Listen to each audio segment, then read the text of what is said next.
The October rain fell in that particular Portland way. Not quite mist, not quite drops, but something in between that seemed to suspend itself in the air like uncertainty. Sophia Hayes pulled her vintage leather satchel closer to her chest as she hurried down Northwest 23rd Avenue, her boots clicking against the wet pavement in an anxious rhythm. She was late, again. The brass numbers on the old brick buildings blurred together in the gray afternoon light. 1247, 1249, 1251. She squinted through the rain-speckled lenses of her glasses, searching for 1253. This was supposed to be her fresh start, her chance to prove herself after the spectacular collapse of Morrison and Associates back in Seattle. The irony wasn't lost on her that she was running late to meet a client who was trusting her to redesign their space when she couldn't even find the right address. There, a weathered wooden sign caught her eye between the lines. The numbers beneath read Punlu Fifa. Sophia exhaled in relief, pushed open the heavy glass door, and stepped inside. The first thing that struck her was the smell of old paper and leather with undertones of coffee and something else, something warmer. Vanilla, maybe. The second thing was how quiet it was, save for the soft jazz floating from hidden speakers and the gentle percussion of rain against the windows. She found herself in what appeared to be a bookstore, though not quite like any she'd seen before. Floor-to-ceiling shelves stretched into shadow-filled corners, and fairy lights strung between the stacks created pools of golden warmth. Mismatched armchairs and small wooden tables were scattered throughout, each with its own reading lamp casting intimate circles of light. In one such circle, in a leather chair that had seen better decades, sat a man.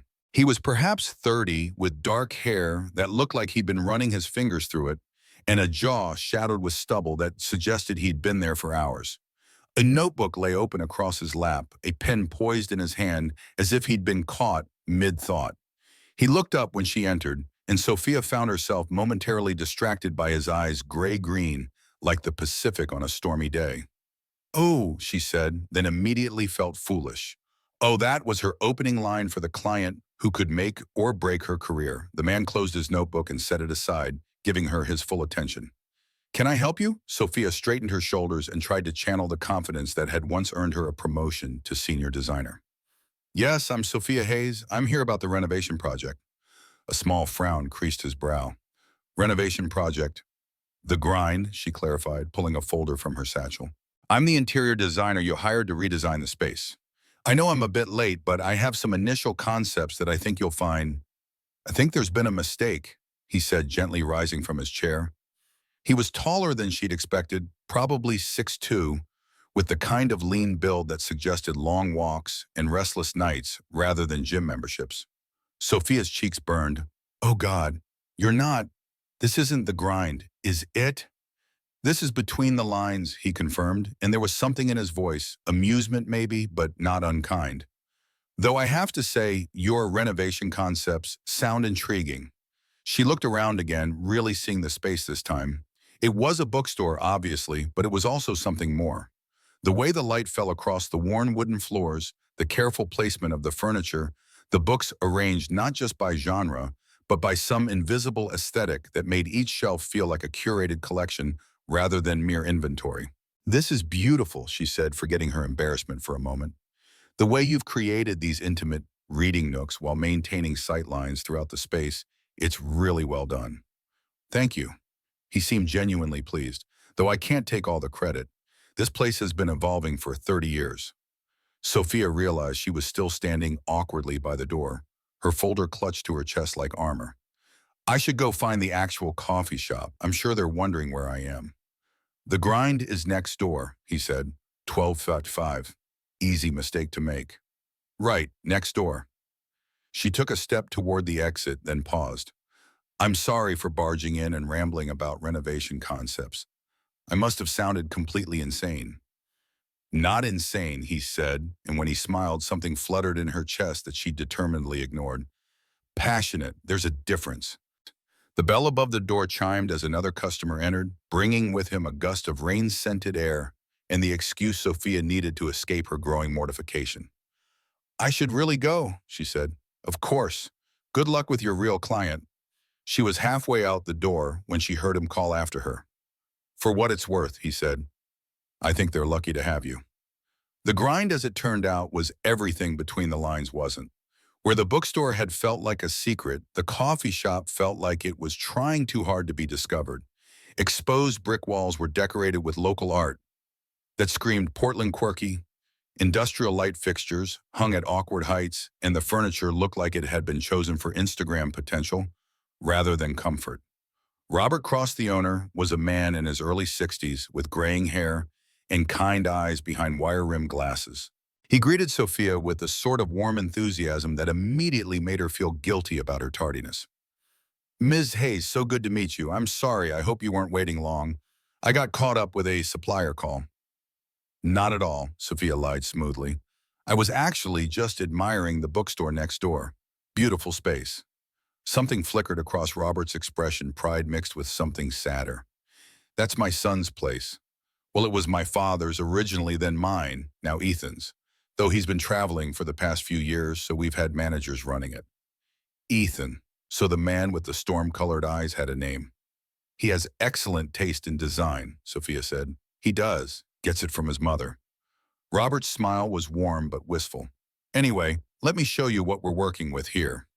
For the next hour, Sophia allowed herself to be guided through the coffee shop, taking notes and measurements, while Robert explained his vision. He wanted something that honored the building's history while attracting a younger crowd. He wanted cozy, but not cramped, modern, but not cold, distinctive, but not gimmicky. In other words, he wanted everything and its opposite, which was perfectly normal for a client and exactly the kind of challenge Sophia thrived on. "The problem is," Robert was saying as they stood near the front windows, "this place has no soul. It's trying to be something it's not, if that makes sense." Sophia nodded, understanding completely. "It's performing Portland instead of being Portland." "Exactly." Robert's eyes lit up. "That's exactly it. The bookstore next door, now that has soul. It feels authentic, like it grew organically over time." Through the rain-streaked window, Sophia could see into between the lines. Ethan was back in his chair, notebook open, pen moving across the page. Even from this distance, even through glass and weather, there was something compelling about his stillness, his focus. "Is your son a writer?" she asked. "Among other things, he's been working on a novel for, must be 3 years now. He's very talented, but he's also very—" Robert paused, searching for the word. "Careful. He doesn't share his work until it's perfect, which means he doesn't share it at all." Sophia understood that impulse. After the disaster in Seattle, she'd been carrying her own work close to her chest, afraid to trust anyone with her ideas until she was certain they wouldn't be stolen or dismissed. "Well," she said, turning her attention back to the coffee shop, "I think I can work with what you've told me. I'll need a few days to put together some initial concepts, but I have some ideas already." "Wonderful. Take all the time you need.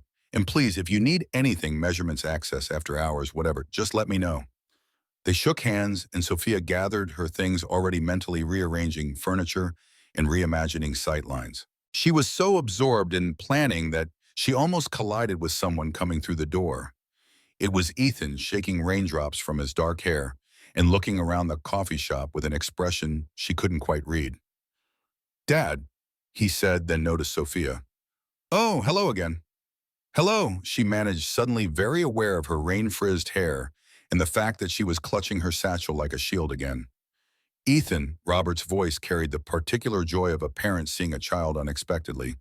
"I didn't know you were stopping by today." "Finished early," Ethan said, though his eyes remained on Sophia.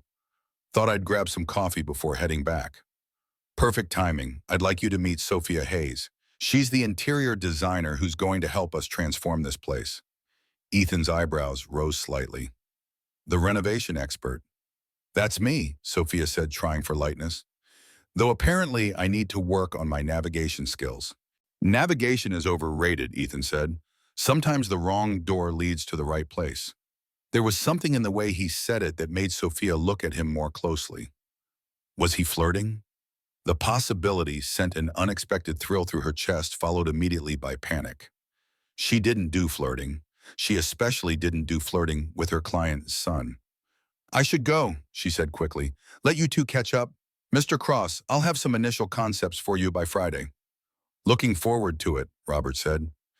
Sophia headed for the door, hyper-aware of Ethan's presence. She could feel him watching her, and it made her clumsy. She fumbled with the door handle, nearly dropped her satchel, and when she finally made it outside, she had to resist the urge to look back through the window. The rain had lightened to that Portland mist that wasn't quite weather, and Sophia walked slowly back to her car, her mind spinning. She'd found the wrong door, met a stranger who made her pulse quicken, and somehow landed a project that could restart her career. Maybe Ethan was right. Maybe sometimes the wrong door did lead to the right place. Sophia's apartment in the Alberta Arts District was a study in controlled chaos. Moving boxes still lined the walls 3 weeks after her arrival, labeled with her characteristic precision: books, fiction, AEM, kitchen baking supplies, design materials, fabric samples. She'd unpacked only the essentials: her drafting table, her coffee maker, and her collection of succulents that somehow managed to thrive despite her best efforts to kill them with neglect. She sat at her drafting table now, surrounded by sketches and color swatches, trying to capture the vision that had been forming in her mind since leaving the grind. But her thoughts kept drifting to storm-colored eyes and the way Ethan had smiled when she'd complimented his bookstore. Focus, she told herself. This was her chance to prove she could bounce back from the Seattle disaster. She couldn't afford to be distracted by her client's attractive son. Her phone buzzed. A text from Maya, her best friend, and the only person who'd remained loyal during the Morrison and Associates implosion. How did the Portland meeting go? Did you wow them with your brilliance? Sophia typed back. I walked into the wrong building and gave a renovation pitch to a bookstore owner. That's very you. What was his response? He was nice about it. Said I seemed passionate. Passionate, huh? Was he cute? Sophia stared at the phone, then typed, this is about work. That's not an answer. I'm taking it as a yes. Send photos. Maya. Fine, be mysterious, but Sophia, don't let one bad experience in Seattle make you afraid to take chances. Not just with work, with everything. Sophia set the phone aside, but Maya's words lingered. The truth was, the Morrison and Associates betrayal had shaken more than just her professional confidence. When her partner and mentor, James Morrison, had stolen her designs for the Cascade Hotel project and presented them as his own, it had felt like a replay of her childhood, watching her parents promise to love each other forever, then break those promises with devastating casualness. She'd learned early that promises were fragile things, that trust was a luxury she couldn't afford. But there had been something about Ethan's smile, something about the way he'd looked at her when she complimented his space that made her want to forget those hard-learned lessons. Dangerous thinking, she told herself, and forced her attention back to the sketches.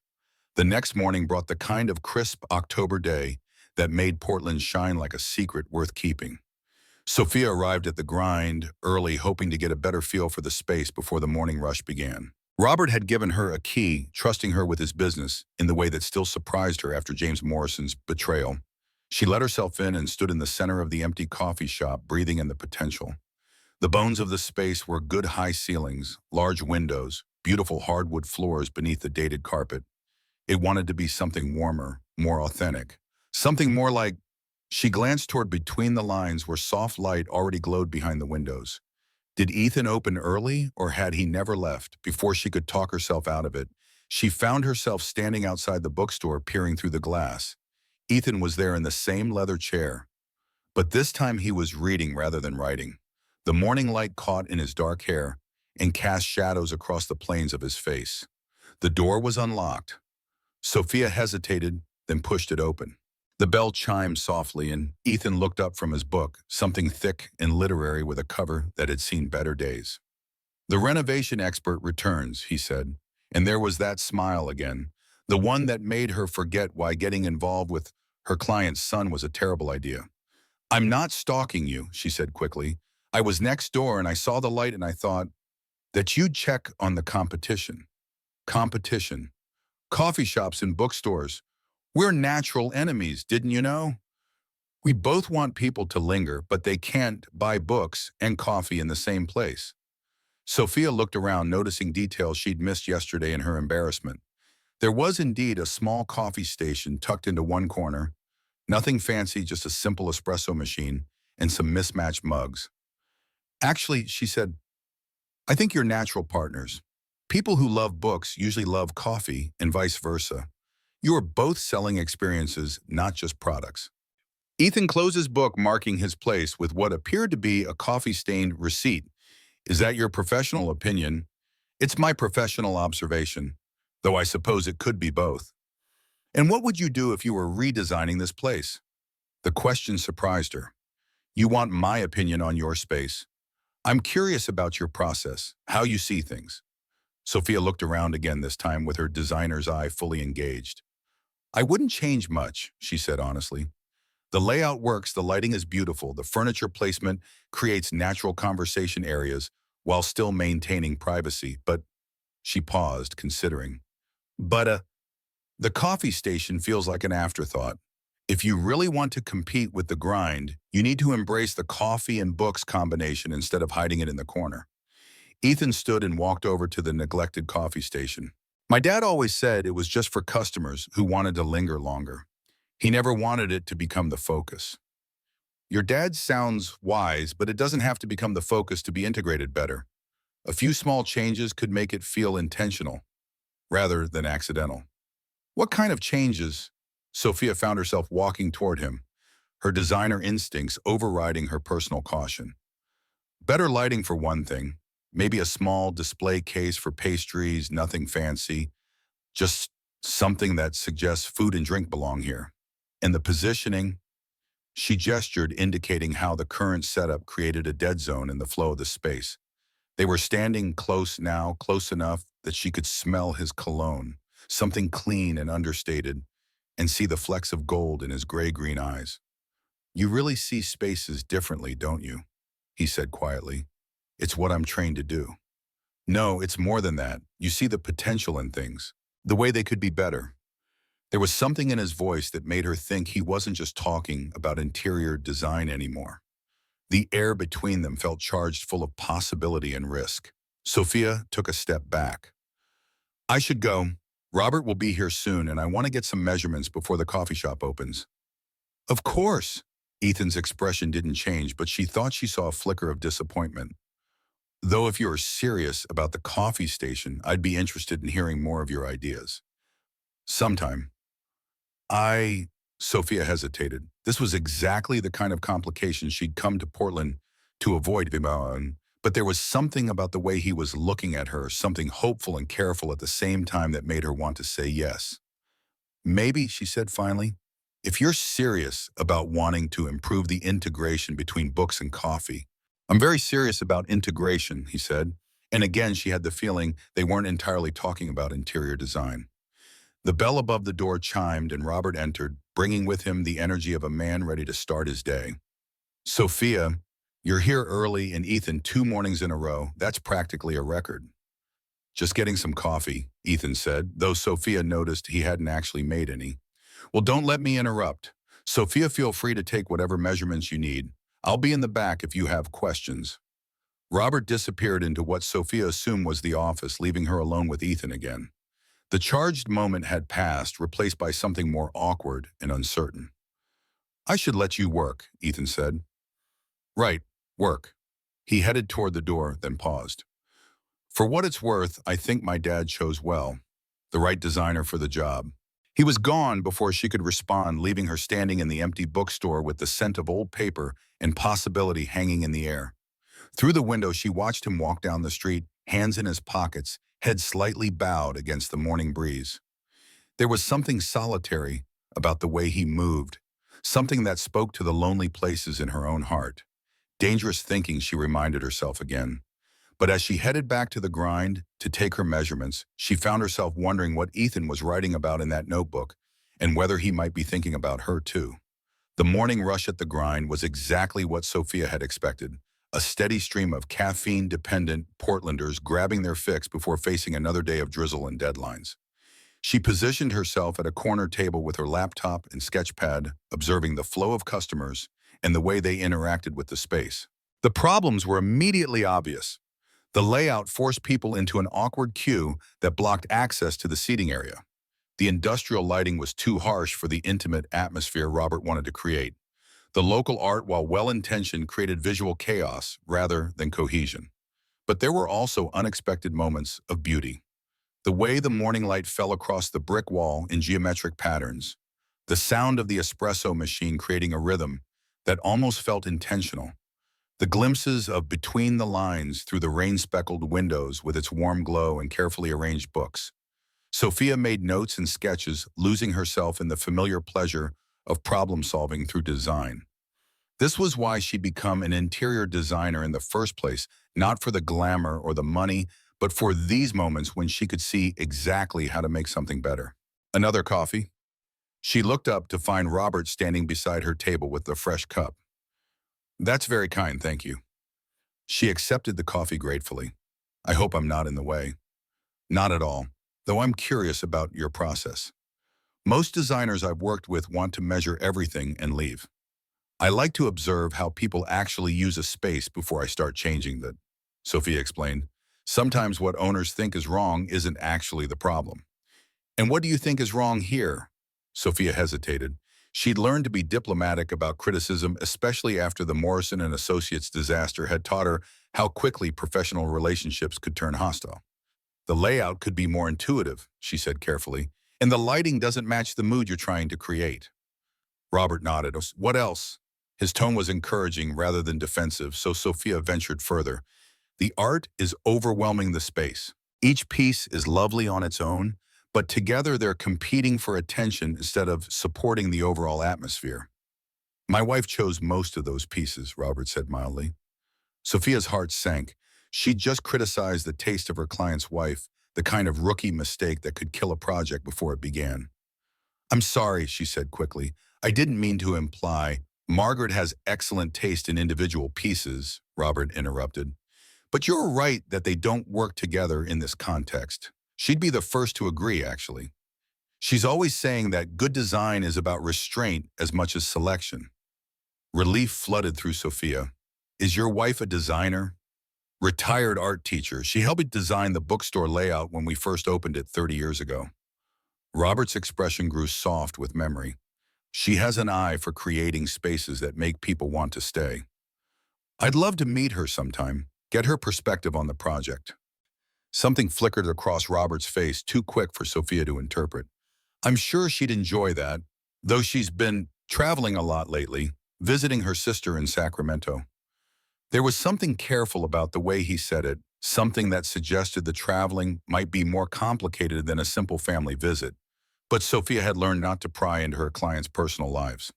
Well, whenever she's available, she said diplomatically. Absolutely. Now what about the bookstore situation? The bookstore situation, Robert gestured toward the window that looked into between the lines. Ethan mentioned you had some ideas about better integration between the two businesses. Sophia felt heat rise in her cheeks. We just talked briefly about the coffee station. I probably overstepped. Not at all. I've been thinking about the same thing for years. The bookstore needs more foot traffic.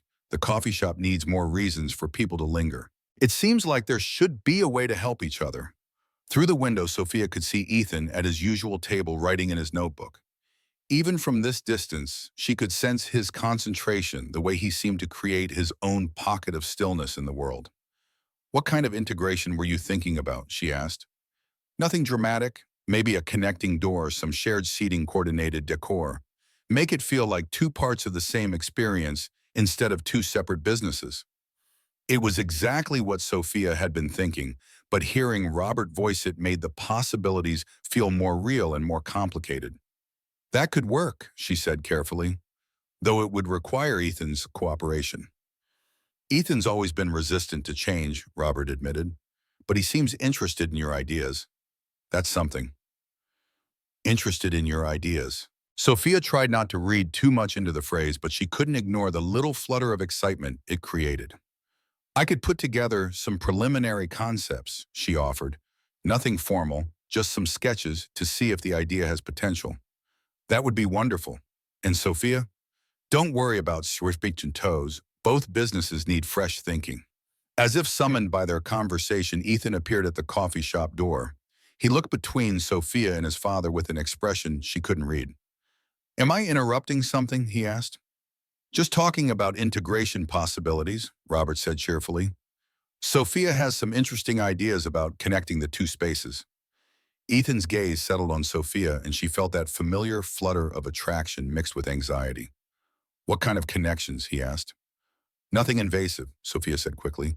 Just ways to make the businesses complement each other better. If you're interested. I might be, Bethany said. Would you like to discuss it over coffee? Real coffee, not the stuff from my corner station. The invitation hung in the air between them, loaded with possibilities that had nothing to do with business integration. Sophia looked at Robert, who was watching the exchange with poorly concealed amusement. Go ahead, he said. I can handle things here. And Sophia, take your time. Good design takes patience. She had the distinct feeling he wasn't just talking about interior design. 3 days later, Sophia found herself standing outside between the lines at 7:30 in the morning, clutching 2 cups of coffee from a competitor down the street and wondering if she'd lost her mind.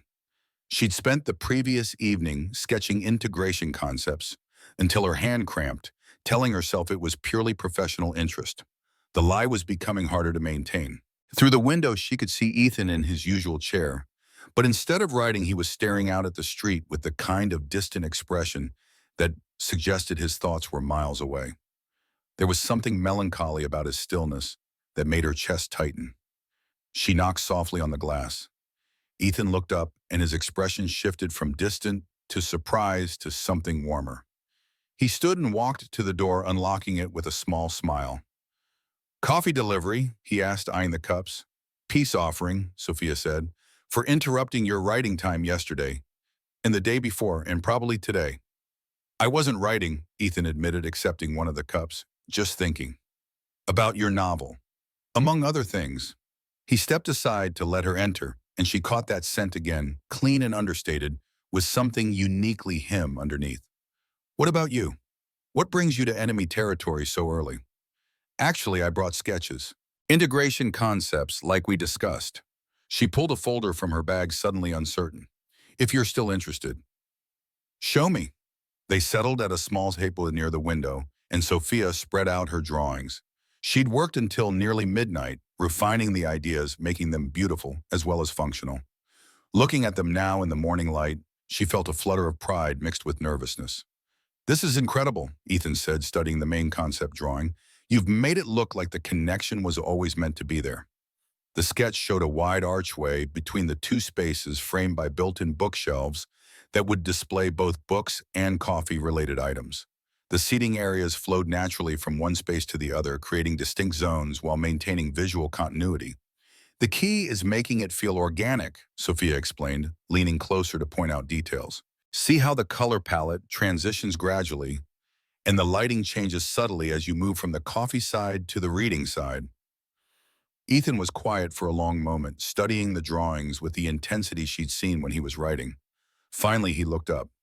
You've thought of everything, he said. The sight lines, the acoustics, even the way people would naturally move through the space. It's what I do. Sophia tried to keep her voice casual, but his praise sent warmth spreading through her chest. No, it's more than that. You see possibilities that other people miss. Their eyes met across the table, and Sophia felt that familiar flutter of attraction. This time she didn't look away. Is that your professional opinion? She asked, echoing his words from their first real conversation. It's my personal observation, Ethan said softly. The moment stretched between them, full of potential and risk. Sophia was acutely aware of how close they were sitting, how the morning light caught the gold flecks in his eyes, how easy it would be to lean forward, and the bell above the door chimed, and they both jerked back as if caught doing something illicit. Oh, the woman who entered was perhaps 60, with silver hair pulled back in an elegant chignon and kind eyes behind stylish glasses. She carried herself with the confidence of someone who'd spent decades commanding attention in front of a classroom. I didn't realize you were here, Ethan. Mom. Ethan stood quickly, and Sophia caught something in his voice, love but also concern. I thought you were in Sacramento. I got back last night. The woman's gaze shifted to Sophia, and her expression brightened with curiosity. And you must be the designer Robert mentioned. I'm Margaret Cross. Sophia rose and extended her hand. Sophia Hayes, it's lovely to meet you, Mrs. Cross. Your husband speaks very highly of your design sense. Please call me Margaret, and Robert always was a flatterer. But Margaret's smile was pleased. She moved toward the table where Sophia's sketches were spread out. May I? Of course. Margaret studied the drawings with the careful attention of someone who understood design principles. Her expression grew increasingly impressed. This is beautiful work, she said finally. You've managed to honor both space while creating something entirely new. Thank you, though I should mention I haven't run these by your husband yet. They're just preliminary concepts. Well, you should, Margaret said firmly. This is exactly the kind of fresh thinking both businesses need. Ethan had been unusually quiet during this exchange, watching his mother with an intensity that seemed disproportionate to the conversation. Sophia noticed dark circles under his eyes that she hadn't seen before, a tightness around his mouth that spoke of worry.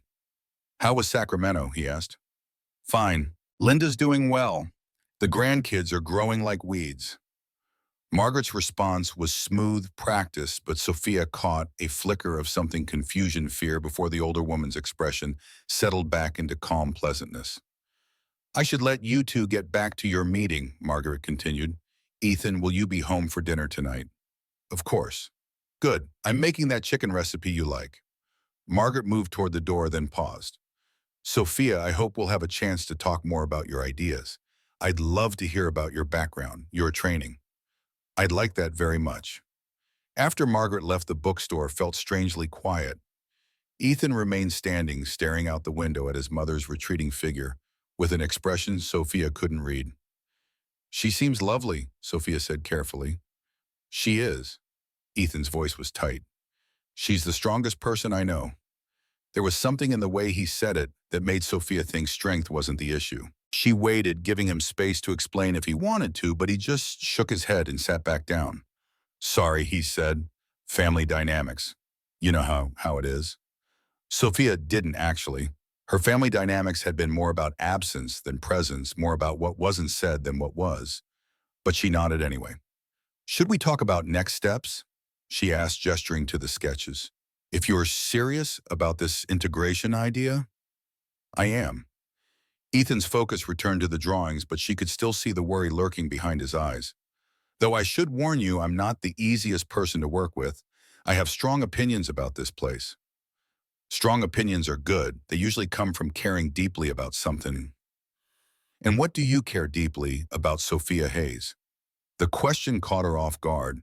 She'd spent so much time lately thinking about what she'd lost: her job, her trust, her confidence, that she'd forgotten to consider what still mattered to her. Creating spaces that make people feel less alone, she said, finally surprising herself with the honesty. Ethan studied her face. Is that why you became a designer? Part of it, I grew up in a house that felt like a museum, beautiful but cold. My parents were more concerned with impressing other people than with creating a home. She touched one of the sketches. I wanted to make places that felt different, warmer. What happened to make you leave Seattle? Sophia hesitated. She told Robert the sanitized version, creative differences, time for a change. But there was something about the way Ethan was looking at her, something that made her want to tell the truth. My business partner stole my designs and claimed credit for them, she said, a major hotel project that I'd worked on for 8 months. When I confronted him, he said I was being emotional and paranoid. She laughed, but there was no humor in it. The worst part was that half our mutual colleagues believed him, or pretended to. I'm sorry, Ethan said quietly. That must have been devastating. It was, but it also taught me something important about trust, which is that I'm not very good at it. Ethan was quiet for a moment, tracing the edge of one of her sketches with his finger. For what it's worth, he said finally, I think your partner was an idiot. These designs are brilliant. Thank you. Sophia felt heat rise in her cheeks. Though I should point out that you're hardly objective. You have a vested interest in flattering me. Do I? The question hung in the air between them, loaded with implications that had nothing to do with business integration. You want me to redesign your coffee station, Sophia said, aiming for lightness. Among other things, Ethan said, and there was that smile again, the one that made her forget why getting involved was a bad idea. That afternoon, Sophia found herself walking the Pearl District with no particular destination in mind. She'd presented her initial concepts to Robert, who'd been enthusiastic about both the coffee shop redesign and the integration possibilities with the bookstore. He'd given her carte blanche to develop the ideas further pending Ethan's approval. The problem was she couldn't stop thinking about Ethan's worried expression when he'd looked at his mother, or the way Margaret had seemed momentarily disoriented when discussing her trip to Sacramento.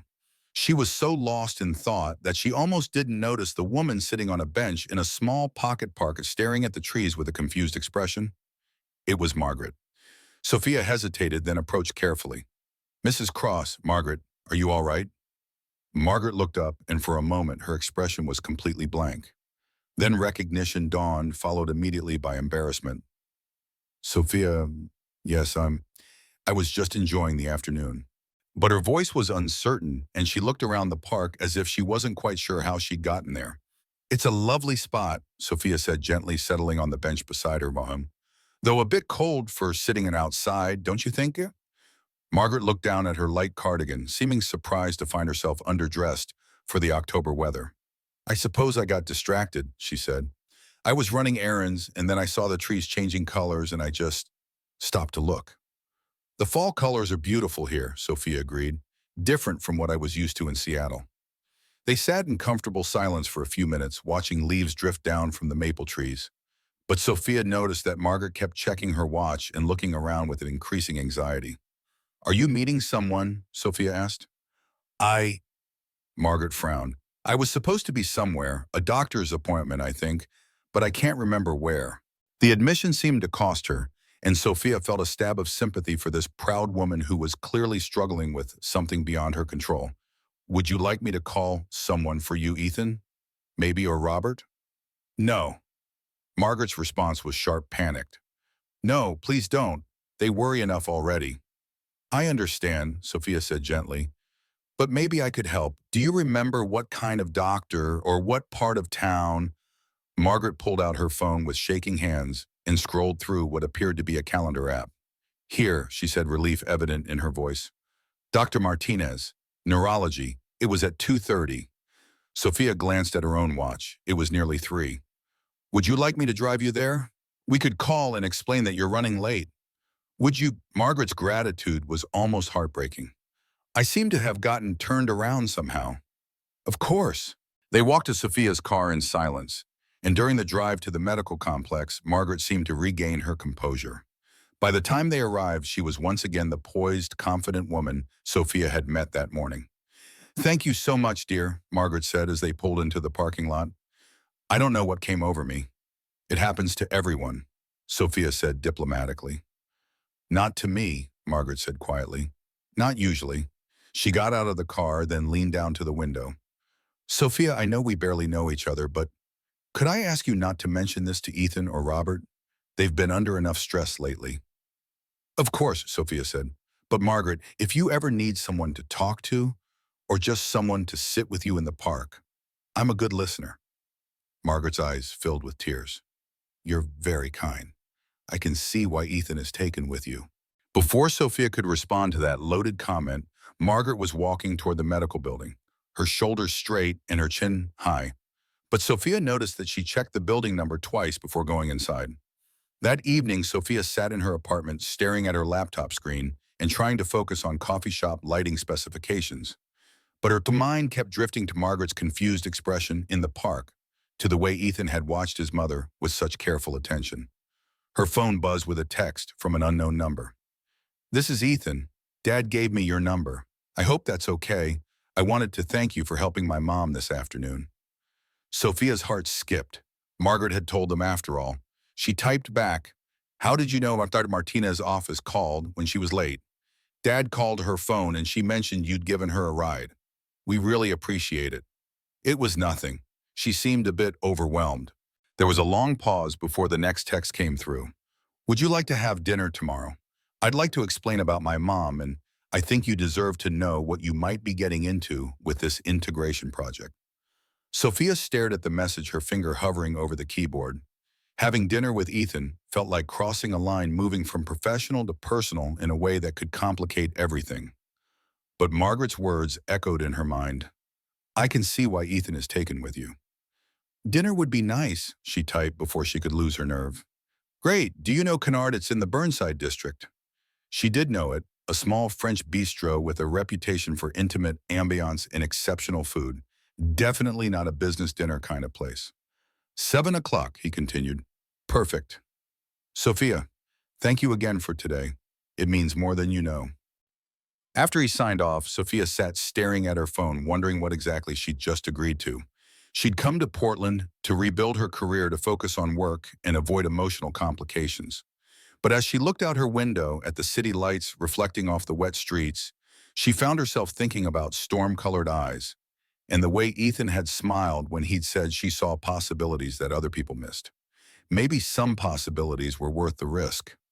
Kennard turned out to be exactly what Sophia had expected: small, warm, and intimate, with soft lighting and the kind of atmosphere that turns strangers into confidants. Ethan was already there when she arrived, sitting at a corner table with a glass of red wine and an expression that was equal parts nervous and determined. He stood when he saw her, and Sophia felt that familiar flutter of attraction. He dressed up for the occasion: dark jeans instead of worn ones, a button-down shirt that brought out his eyes, and a black jacket that suggested this was indeed more than a business meeting. "You look beautiful," he said as she approached, and the simple compliment sent warmth spreading through her chest. "Thank you. This place is lovely. I was hoping you'd like it. It's not very Portland, but sometimes that's not a bad thing." The server appeared with menus and wine recommendations, giving them a few minutes to settle into the evening. Sophia found herself studying Ethan's face in the candlelight, noticing details she'd missed before: the small scar above his left eyebrow, the way his hands moved when he talked, the careful attention he paid to her responses. "So," she said after they'd ordered, "you wanted to explain about your mother." Ethan's expression grew serious. "My mom has Alzheimer's. Early stage, but it's progressing faster than we'd hoped." The words hit Sophia like a physical blow. She thought about Margaret's confusion in the park, the way she'd checked her watch obsessively, the tears in her eyes when she'd asked Sophia not to tell her family. "I'm so sorry," she said quietly. "That must be incredibly difficult." "It is, for all of us, but especially for her. She's always been so sharp, so independent. Having to ask for help, forgetting things." Ethan ran a hand through his hair. "She's terrified of becoming a burden. Is that why she didn't want me to call you this afternoon?" "Probably. She's been trying to hide how bad it's getting. The trip to Sacramento was actually a consultation with a specialist there. She insisted on going alone, but I'm not sure that was the best idea." Sophia thought about Margaret's practiced responses about her sister and the grandkids, the way she'd smoothly deflected questions about her trip. "She seems to have good moments and difficult ones," she observed. "Exactly. The neurologist says that's normal for this stage. Stress makes it worse, which is why we're trying to keep things as normal as possible." Ethan met her eyes. "I'm telling you this because if we move forward with the integration project, you'll be spending time around the family. There might be days when Mom seems confused or upset. I wanted you to understand why." "Thank you for trusting me with this," Sophia said. "And for the record, it doesn't change anything about my interest in the project, even though it might get complicated. Ethan, my business partner, betrayed me so completely that I had to leave my entire life behind and start over. I'm not scared of complicated." He smiled at that, but there was sadness in it. "I've been traveling for the past 3 years trying to finish my novel and figuring out what I wanted to do with my life. I came back because Dad needed help with Mom, but I'm not sure I'm the right person for this. I don't know anything about caregiving or managing a progressive illness." "What is your novel is about?" Sophia asked, sensing he needed to talk about something else for a moment. "Love stories that don't work out," Ethan said wryly. "Men and women who miss each other by inches, who want the same things but can't figure out how to make it happen." "Sounds depressing." "It is. Was. I'm not sure I believe in those kinds of stories anymore." "What changed?" Ethan looked at her across the table, and the candlelight caught the gold flecks in his eyes. "I met someone who sees possibilities instead of limitations." The air between them grew charged again, full of the potential they had been dancing around for days. Sophia felt her pulse quicken. "Ethan, I know this is complicated," he said quietly. "You're working with my family. I'm dealing with my mother's illness. We're both carrying baggage from past relationships, but I can't stop thinking about you." The admission hung in the air between them, honest and vulnerable and terrifying. "I can't stop thinking about you either," Sophia said finally. "But you're right that it's complicated. What if we just see where it goes? No pressure, no expectations. Just Possibilities. Sophia thought about Maya's advice. Don't let one bad experience make you afraid to take chances. She thought about Margaret in the park, confused and frightened, but still fighting to maintain her dignity and independence. She thought about the way Ethan had looked at her sketches that morning, like she'd shown him something he'd been searching for without knowing it. Possibilities, she repeated. I think I can work with that. Ethan's smile was like sunrise breaking through clouds. Good, Isam, he said, because I have an idea about our first official integration project, which is there's a poetry reading at Powell's tomorrow night. Local authors, intimate setting. I was thinking it might be nice to have someone to go with who appreciates the connection between words and spaces. Sophia felt her heart skip. Is that your way of asking me on a second date? Is that your way of saying yeah? Maybe, she said, echoing their conversation from that first awkward morning. If you're serious about poetry and integration. I'm very serious about integration, Ethan said, and this time there was no ambiguity about what he meant. The next evening found them walking through Powell's City of Books, that legendary Portland institution that sprawled across an entire city block and claimed to house over 1 million books. Sophia had been here once before, shortly after moving to Portland, but experiencing it with Ethan was entirely different. He moved through the maze of rooms and genres, like he was navigating his own home, pausing to pull books from shelves and share brief stories about authors or editions. His passion for literature was evident in the way his eyes lit up when he talked about a particularly beautiful passage or an obscure writer he thought deserved more recognition. This is where I fell in love with books, he said as they wandered through the rare book room. My mom used to bring me here when I was 8 or 9. She'd give me $20 and tell me I could have any book I could afford, but I had to read it all the way through. That's a wonderful tradition. She started it after my parents' divorce, Ethan said quietly. I was angry and acting out, and she thought books might help me process my emotions in a healthier way. Sophia looked at him with new understanding. Did it work? Eventually. Though I went through a phase where I only wanted to read stories about families falling apart, Mom was very patient with my existential crisis phase. They found seats in the small event space just as the poetry reading was beginning. The featured poet was a local woman in her 70s who read pieces about love found and lost, about the way relationships shaped us even after they ended. Her voice was clear and strong, and her words painted pictures of connection and solitude that resonated in the quiet room. Sophia found herself stealing glances at Ethan during the reading. He was completely absorbed, his face reflecting the emotions of each poem. When the poet read a piece about second chances, about learning to trust again after betrayal, his eyes met Sophia's across the dim space. After the reading, they walked slowly back toward their cars, neither quite ready for the evening to end. Thank you for inviting me, Sophia said. I'd forgotten how powerful live poetry can be. There's something about hearing words spoken aloud, Ethan agreed. The way the poet's voice adds layers of meaning that you might miss when reading silently. They'd reached her car, and Sophia turned to face him. The streetlights cast long shadows between them, but she could still see the warmth in his expression. Ethan, about what you said last night, about possibilities, about seeing where this goes. She took a breath. I want to be honest with you about something. I'm listening. I'm scared, she admitted, not of you, but of this, of caring about someone and having it fall apart. I know that's not fair to you, and I know it's not rational, but Sophia. Ethan stepped closer, close enough that she could see the gold flecks in his eyes even in the dim light. I'm scared too. My last relationship ended because I was too afraid to commit, too worried about getting hurt, to really let someone in. And then there's everything with my mom and the uncertainty about what the future looks like. So what do we do? Maybe we just take it one day at a time. One evening at a bookstore, one poetry reading, one coffee shop, integration project. That sounds manageable, Sophia said, smiling despite her nerves.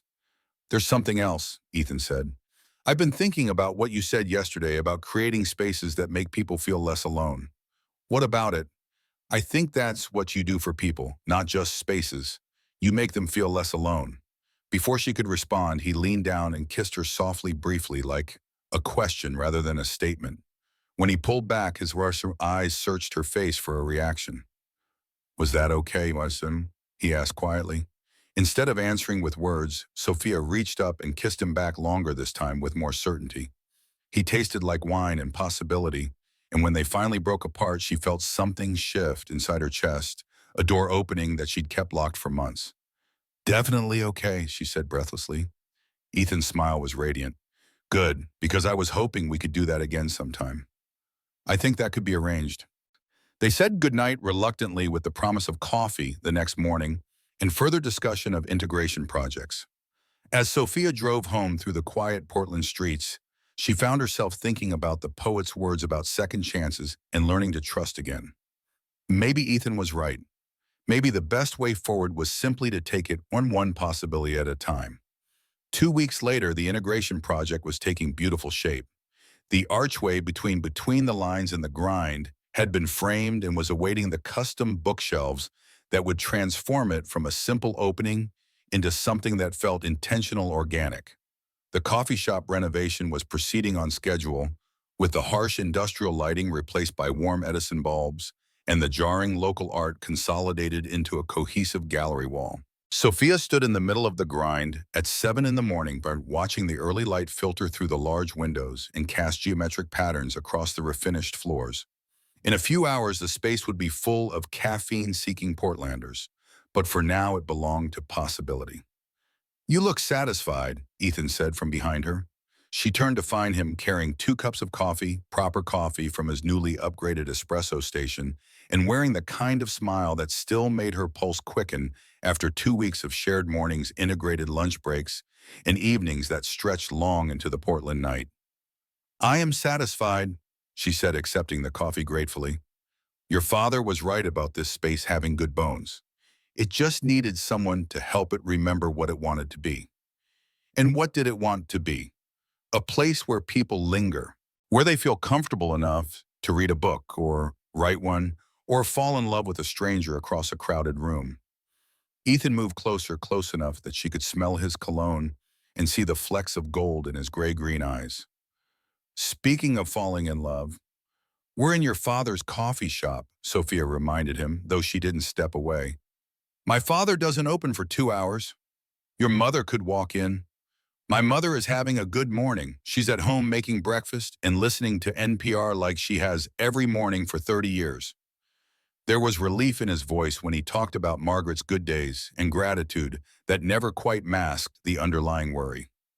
The disease was progressing slowly but steadily, and while there were still more good days than bad ones, everyone in the family was learning to treasure the moments of clarity.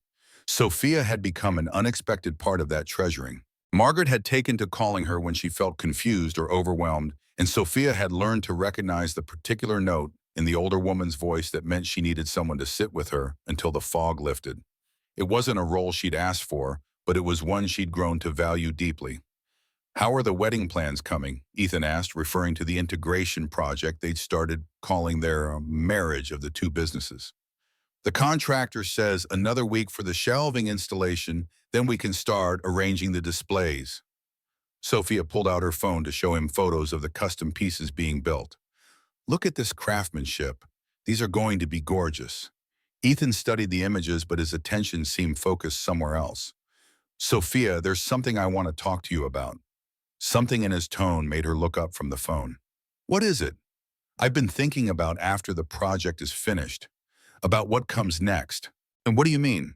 Ethan set down his coffee and ran a hand through his hair. A gesture she'd learned meant he was working up to something difficult.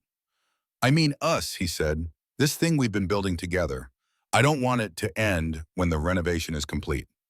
Sophia's heart did something complicated in her chest. They'd been careful to keep things light, undefined, focused on the present rather than the future. But she'd been thinking the same thing, wondering what would happen when she no longer had a professional reason to spend every day in his orbit. "What are you suggesting?" she asked carefully. "I'm suggesting that maybe it's time to stop calling this casual.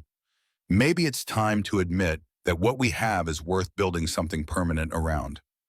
The word permanent sent a flutter of panic through Sophia's chest. She'd thought she was ready for this conversation, but standing in the middle of the coffee shop that represented her professional fresh start, looking at the man who'd somehow become essential to her emotional well-being, she felt the old fears rising. "Ethan, I know you're scared, he said quickly. I know you have good reasons to be careful about trust and commitment. But I also know what I see when I look at you and what I feel when we're together. This isn't casual anymore, Sophia. At least not for me. Before she could respond, the bell above the door chimed, and Robert entered with his usual morning energy. He stopped short when he saw them standing close together, clearly in the middle of an intense conversation. Sorry, he said, looking genuinely apologetic. I didn't mean to interrupt. I just wanted to check on the progress before we open. It's fine, Sophia said quickly, stepping back from Ethan and trying to regain her professional composure. Actually, I should get going. I have a meeting with a lighting contractor at 9. She gathered her things with more haste than necessary, avoiding Ethan's eyes. The conversation felt unfinished, weighted with implications she wasn't ready to face. Sophia, Ethan called as she reached the door. She paused but didn't turn around. We can talk later, okay, when we both have time to think clearly. She left before he could respond and didn't see the worried look that passed between father and son. The lighting contractor meeting was a welcome distraction from the churning anxiety in Sophia's chest. She spent 3 hours discussing lumens and color temperatures, making decisions about pendant heights and dimmer switches, losing herself in the familiar comfort of technical details. But as she drove home afterward, Ethan's words echoed in her mind. Maybe it's time to admit that what we have is worth building something permanent around. The problem wasn't that she disagreed. The problem was how much she wanted to agree, how desperately she wanted to believe that this time could be different. Her phone rang as she pulled into her apartment complex. Maya's name appeared on the screen. Perfect timing, Sophia said, answering on the first ring. I need to talk to someone rational. Uh-oh, what did the cute bookstore owner do? He told me he wants something permanent. There was a pause. And that's a bad thing because permanent doesn't exist, Maya. You know this. You were there when James destroyed everything I'd built. You saw what happened when my parents' permanent marriage fell apart. Sophia, Maya's voice was gentle but firm. James was a narcissistic sociopath who saw you as competition rather than a partner. And your parents were two people who should never have gotten married in the first place. Neither of those situations has anything to do with Ethan. How can you be so sure? Because I've been listening to you talk about him for weeks, and you sound different, happier, more like the Sophia I remember from college before James got his claws into you. Sophia parked and sat in her car, staring up at her apartment building. What if I'm wrong about him? What if I let myself believe in this and it falls apart? What if you don't let yourself believe in it and you lose something real? The question hung between them, unanswered and unanswerable. Maya, what if I'm not built for permanent? What if I'm too damaged from everything that's happened? Oh, honey. Maya's voice was full of love and exasperation. You redesign spaces for a living. You take broken, confused places and turn them into something beautiful and functional. Why do you think you can't do the same thing with your own heart? After Maya hung up, Sophia sat in her car for a long time thinking about spaces that needed healing and hearts that might be worth the risk of renovation. She didn't go to the grind the next morning or the morning after that. Instead, she worked from her apartment, reviewing contractor reports and finalizing material orders, telling herself she needed space to think clearly about Ethan's proposal. The truth was she was hiding. On Thursday, Margaret called. Sophia, dear, I'm having one of my confused days. Margaret's voice was shaky, uncertain. I can't seem to remember where I put my medication, and Robert's at a supplier meeting, and Ethan is... I think he said he was going to the bank, but that was hours ago, and I'm not sure. I'll be right there, Sophia said, already reaching for her keys. She found Margaret sitting at her kitchen table, surrounded by the contents of several drawers and cabinets. Prescription bottles, kitchen utensils, and random household items were scattered across the surface in a pattern that suggested frantic searching. I know they're here somewhere, Margaret said without looking up. The pills for the memory. I take them every morning with breakfast, but I can't find them anywhere. Sophia spotted the medication immediately sitting in plain sight next to the coffee maker, exactly where they probably belonged, but she didn't point them out right away. Instead, she sat down beside Margaret and began organizing the scattered items into logical groups.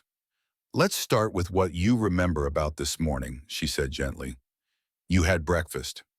Yes, toast and coffee. I always have toast and coffee. And you listen to NPR? Morning Edition. Margaret's voice grew a little stronger. They had a story about urban beekeeping. Very interesting. And then what happened? I I was going to take my pills, but then the phone rang, and it was someone about a delivery, and when I hung up, I couldn't remember what I'd been doing. That happens to everyone, Sophia said. Interruptions can completely derail our routines. Not like this, Margaret said quietly, not forgetting something so important. They worked together to organize the kitchen, and by the time everything was back in its place, Margaret had found her equilibrium again. The medication was taken, the confusion had passed, and the confident woman Sophia had first met was back in residence. Thank you, Margaret said as they sat with fresh cups of coffee. I don't know what I would have done if you hadn't come. You would have figured it out, Sophia said. You're stronger than you think. Some days I don't feel very strong. Strength isn't about never feeling confused or scared. It's about asking for help when you need it and accepting love when it's offered. Margaret studied her face. Is that advice for me or for you? The question caught Sophia off guard. What do you mean? Ethan mentioned that you two had a difficult conversation the other morning about the future. Sophia felt heat rise in her cheeks. He told you about that, not the details, but he's been walking around like someone who said the wrong thing at the wrong time. And you haven't been by the coffee shop in 3 days. Margaret's eyes were kind but perceptive. I may have memory problems, dear, but I am not blind. It's complicated, Sophia said weakly. Love usually is. Margaret reached across the table and patted Sophia's hand. Can I tell you something about my marriage to Robert? Of course, Vipram. When we first met, I was convinced that he was too good to be true. He was handsome, kind, successful. Everything I thought I wanted, but nothing I believed I deserved. I spent months waiting for him to realize he could do better. What changed? He proposed. Margaret smiled at the memory. Right here in this kitchen, actually. I panicked completely. Told him I wasn't ready, that I needed time to think. What did he do? He said he'd wait, that he wasn't going anywhere, that love wasn't something you had to earn or prove you deserved. You just had to be brave enough to accept it. Sophia felt tears prick at the corners of her eyes. And you were brave enough. Eventually, though it took me another 6 months to say yes. Margaret's expression grew serious. Sophia, I don't know what happened in your past to make you so afraid of permanence. But I know my son, and I know he doesn't give his heart lightly. If he's offering you something permanent, it's because he sees something in you that's worth building a life around. What if I mess it up? What if you don't? That evening, Sophia found herself standing outside between the lines as the last light of day faded from the Portland sky. Through the window, she could see Ethan at his usual table notebook, open pen poised but motionless. Even from the street, she could sense his stillness. His focus turned inward rather than on the page. She knocked softly on the glass. Ethan looked up, and the surprise that crossed his face was followed immediately by something warmer, more hopeful. He stood and walked to the door, unlocking it with the careful attention of someone who'd been waiting without admitting it. Hi, she said. Hi. They stood looking at each other through the open doorway, both of them uncertain how to bridge the gap that Tuesday morning's conversation had created. I've been talking to your mother, Sophia said finally. How is she today? Better, confused this morning, but better now. Sophia stepped inside and Ethan locked the door behind her. She gave me some advice about being brave enough to accept love. Did she? Ethan's voice was carefully neutral, but she could see the hope in his eyes. She told me about Robert's proposal, how she was so convinced that he didn't deserve something good that she almost let it slip away. And Sophia walked over to the table where his notebook lay open. The page was blank except for a single line written at the top. Sometimes the wrong door leads to the right place. Is this about us? She asked. It's about a lot of things. You, me, the way we met. The way love shows up when you're not looking for it. Ethan moved to stand beside her. I've been trying to write the ending to my novel for 3 years, Sophia. Stories about love that doesn't work out, about people who miss each other by inches. But I can't finish it because I don't believe in those kinds of stories anymore. What do you believe in now? I believe in misunderstandings that lead to understanding. I believe in two damaged people helping each other heal. I believe in building something permanent together one day at a time. Sophia turned to face him fully. In the soft light of the bookstore, surrounded by stories of love and loss and redemption, she felt something shift inside her chest. The door she'd opened the night of their first kiss swung wider, letting in more light. "Ethan, I'm scared," she admitted. "I'm scared of trusting someone completely and having them break that trust. I'm scared of building something beautiful and watching it fall apart." "I'm scared too," he said quietly. "I'm scared of my mother's illness getting worse. I'm scared of not being enough to help her through it. I'm scared of losing you because I'm not brave enough to love you the way you deserve to be loved." "How do I deserve to be loved?" "Completely, permanently, without reservation or condition." The words hung in the air between them, honest and vulnerable and terrifying in their simplicity. "I don't know how to do permanent," Sophia whispered. "Neither do I," Ethan said. "But I know how to do today, and tomorrow, and all the days after that, one at a time." He reached for her hand, lacing their fingers together with the same careful attention he gave to his writing. "Sophia Hayes," he said, and there was something formal about the way he said her full name, something that suggested he was about to make a vow. "I love you. Not just the designer who sees possibilities in broken spaces, not just the woman who sits with my mother when she's confused and scared. I love all of you, your talent, your kindness, your fear, your courage. I love the way you make coffee at 7 in the morning and the way you listen to poetry like it might save your life." Tears spilled over onto Sophia's cheeks. "Ethan, I'm not asking you to stop being afraid," he continued. "I'm asking you to be afraid with me, to build something permanent out of all our impermanent moments." Sophia looked around the bookstore at the carefully arranged shelves at the reading nooks that invited lingering at the integration project that had brought them together. Everything here had been built slowly, thoughtfully, one book and one conversation at a time. Maybe love could be built the same way. "I love you too," she said, the words coming out in a rush of breath and relief. "I love your patience and your gentleness and the way you care for your mother. I love your unfinished novel and your terrible coffee station and the way you look at me like I'm something precious." Ethan's smile was radiant. "Does that mean you're willing to try to see what we can build together?" "Yes," Sophia said, and the word felt like a door opening, like stepping into a room that had been waiting for her all along. "But I have one condition." "Name it." "We finish your novel together. I want to know how the story ends." "I already know how it ends," Ethan said, pulling her closer. "Two people who are lost find each other. Two broken spaces become something beautiful. Two hearts learn to trust again." "That sounds like a happy ending." "The happiest," he agreed, and kissed her like a promise, like a beginning, like all the possibilities they'd been afraid to imagine. 6 months later, Sophia stood in the middle of the integrated space that had once been two separate businesses and marveled at how organic the connection felt. The archway was lined with custom bookshelves displaying both books and coffee-related items exactly as she'd envisioned.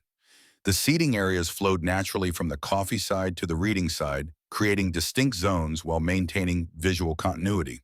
But the real success of the integration was less about design than about community.